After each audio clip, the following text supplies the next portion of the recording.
Oke, Assalamualaikum warahmatullahi wabarakatuh. Selamat pagi anak-anak. Pada pagi hari ini kita akan belajar mengenai materi selanjutnya.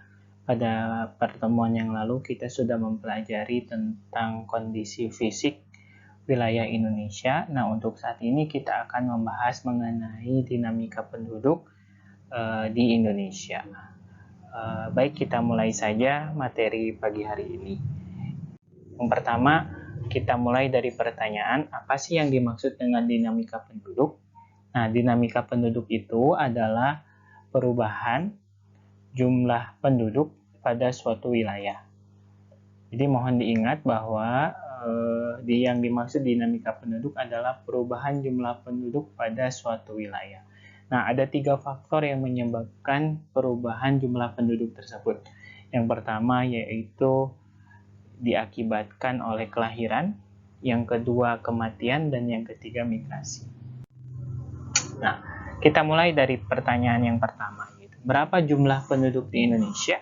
Nah, pasti kalian tentu sudah tahu bahwa jumlah penduduk di Indonesia ini sangat banyak. Nah, namun secara jumlah, kalau kita bandingkan dengan negara lain, Indonesia ini menjadi negara keempat dengan jumlah penduduk terbanyak di dunia. Nah, negara yang paling banyak penduduknya di dunia ini, peringkat pertama itu masih dipegang oleh Cina, di mana jumlah penduduknya itu mencapai 1,44 miliar. Nah, yang kedua itu masih dipegang oleh India, di mana India ini penduduknya mencapai 1,38 miliar. Nah, negara ketiga dengan jumlah penduduk terbanyak ini dipegang oleh Amerika, di mana jumlah penduduknya mencapai 331 juta. Dan yang terakhir Indonesia ini ada di urutan keempat, itu dengan jumlah penduduk mencapai 273 juta ya.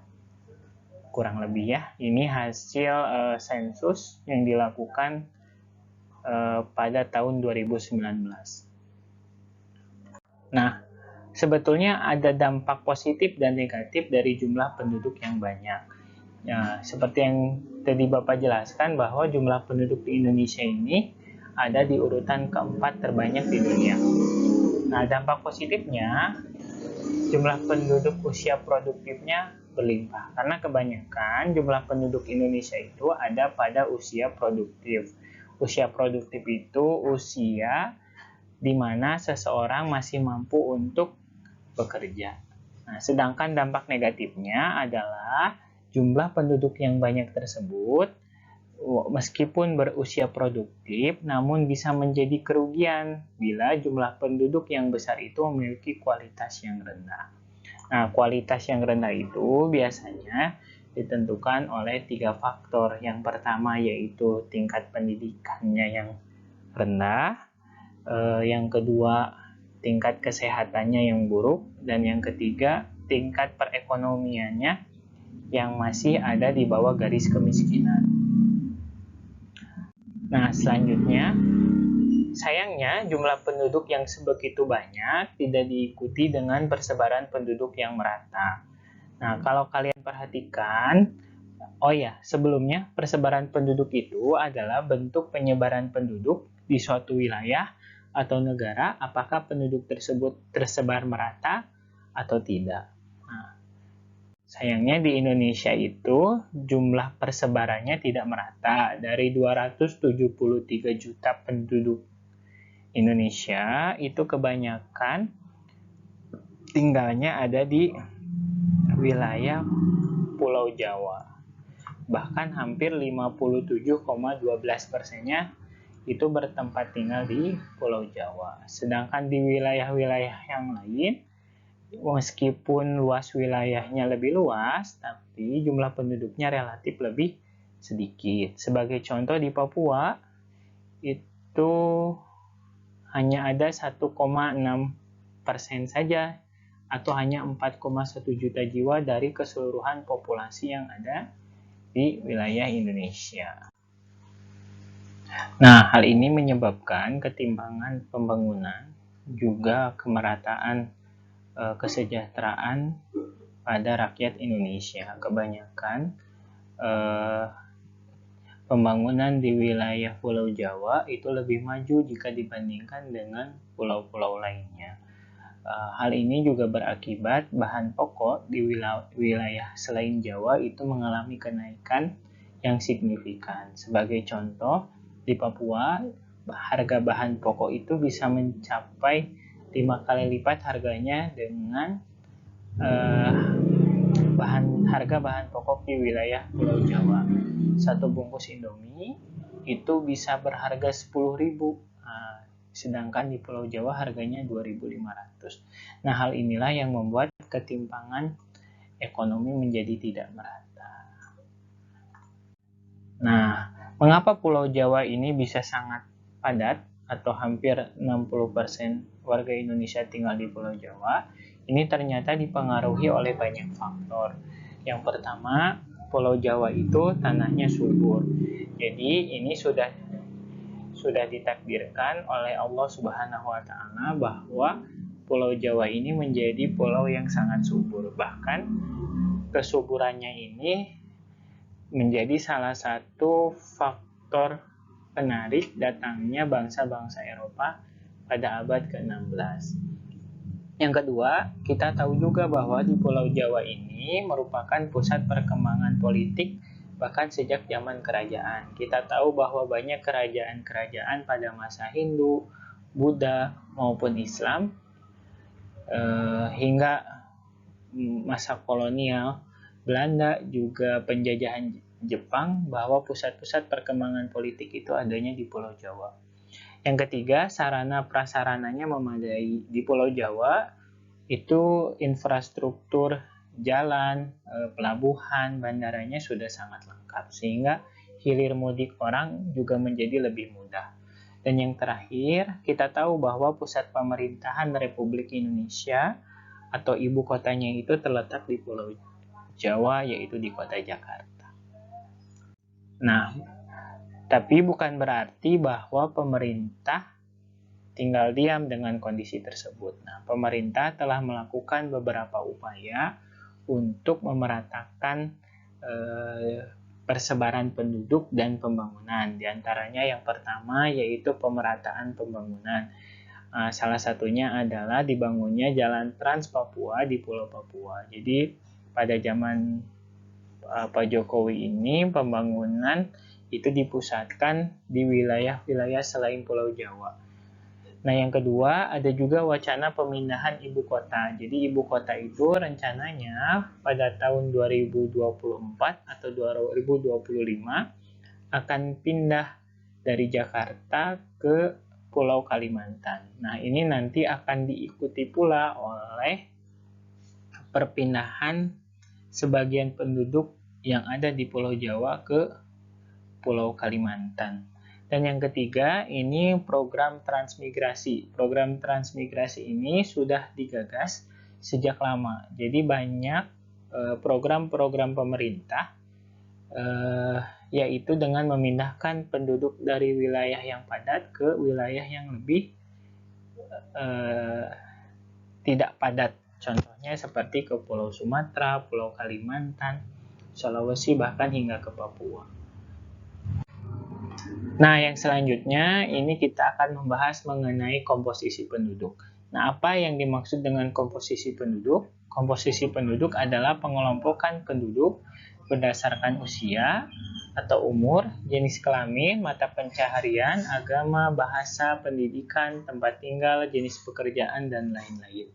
Nah, tapi dalam pembelajaran kali ini kita hanya akan membahas dua. Yang pertama yaitu komposisi penduduk berdasarkan usia, dan yang satu lagi komposisi penduduk berdasarkan jenis kelamin.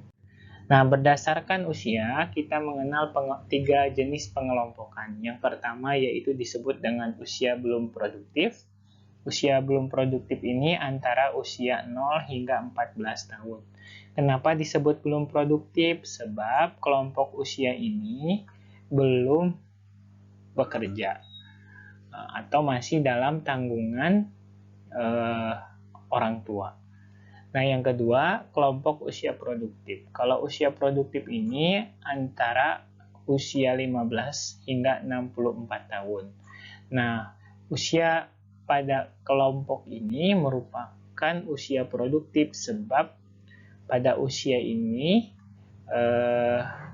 biasanya seseorang itu masih mampu untuk bekerja. Nah, dan yang terakhir adalah kelompok usia tidak produktif. Kalau tidak produktif itu lebih dari 65 tahun. Ini sudah sepuh ya. Jadi contohnya seperti kakek nenek kalian, mungkin kalau masih ada usianya itu sudah tidak produktif dan menjadi tanggungan kelompok usia produktif. Nah, yang kedua yaitu pengelompokan berdasarkan jenis kelamin. Kalau pengelompokan berdasarkan jenis kelamin ini digunakan dengan menghitung angka perbandingan jenis kelamin atau disebut dengan sex ratio. Nah, perbandingan tersebut dapat digunakan untuk memperkirakan bentuk pemberdayaan penduduk sebagai sumber daya manusia sesuai dengan karakteristiknya. Jadi nanti dilihat lebih banyak laki-laki atau lebih banyak perempuan.